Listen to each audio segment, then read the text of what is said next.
শুভ দুপুর বন্ধুরা। আওয়াজ চলে এসেছি আজকে বাপের বাড়িতে। সবাই তো জানোই শুক্রবার করে বাপের বাড়িতে আসি, তো কি কি রান্না করি সেগুলো তোমাদের কাছে শেয়ার করি। তো আজকে তেমন কিছু রান্না করিনি বলে শেয়ার করতে পারলাম না। রান্নার মধ্যে করেছি হচ্ছে ডাল সেদ্ধ করেছি, মুগের ডাল। আমি তো খেতে চাই না, ভাই খেলো না, বলছে না খাবো না। বাঁধাকপিটা ভালো হয়েছে, বাঁধাকপি দিয়ে খেলো। তো বাঁধাকপি আলু ভাজা আর আলু সেদ্ধ দিয়েছিলাম, আমি স্কুল থেকে এসে খেয়েছি, খেতে পেয়েছিলাম।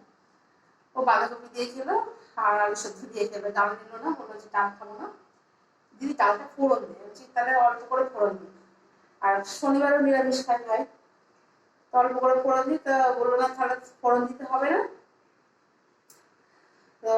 এমনি রেখে দে তাহলে, আজকে ডাল ফোড়ন দিতে হবে না, খাবো না ডাল, যা করেছি সেইগুলো দিয়ে খেয়ে নেবো। তো খেয়েছি দুটো ভাত, আবার দেখি জানি না কখন খাবে। তাই বলছে দিদি কাঁঠালটা, এই যে কাঁঠালটা ছিল, কাঁঠালটা বলছে যে পুজোর কাছে দিয়েছে আজকে, গাছের কাঁঠাল আজকে ফার্স্ট পুজো ঠাকুরের কাছে দিল। রাধা মাধব আছে আমাদের মন্দিরে, আর মা সতীসমা আছে।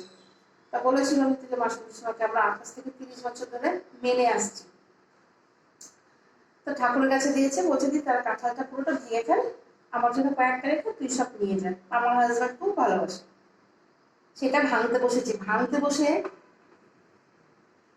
বসে দেখলাম একটা কাঁঠালের কোয়া, এটা গেল এই যে এত বড়, এই যে মানে কোয়াটা এত বড় হয়ে গেছে, তোমাদের না দেখিয়ে পারলাম না।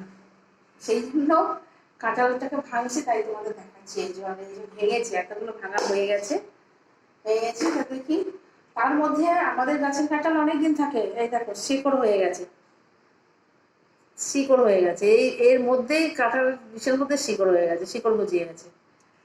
দেখেছি শিকড় গজিয়ে গেছে এই বিষের মধ্যে, বেশ কয়েকটাতে পেয়েছি। এই যে এই যে শিকড় গজিয়ে গেছে।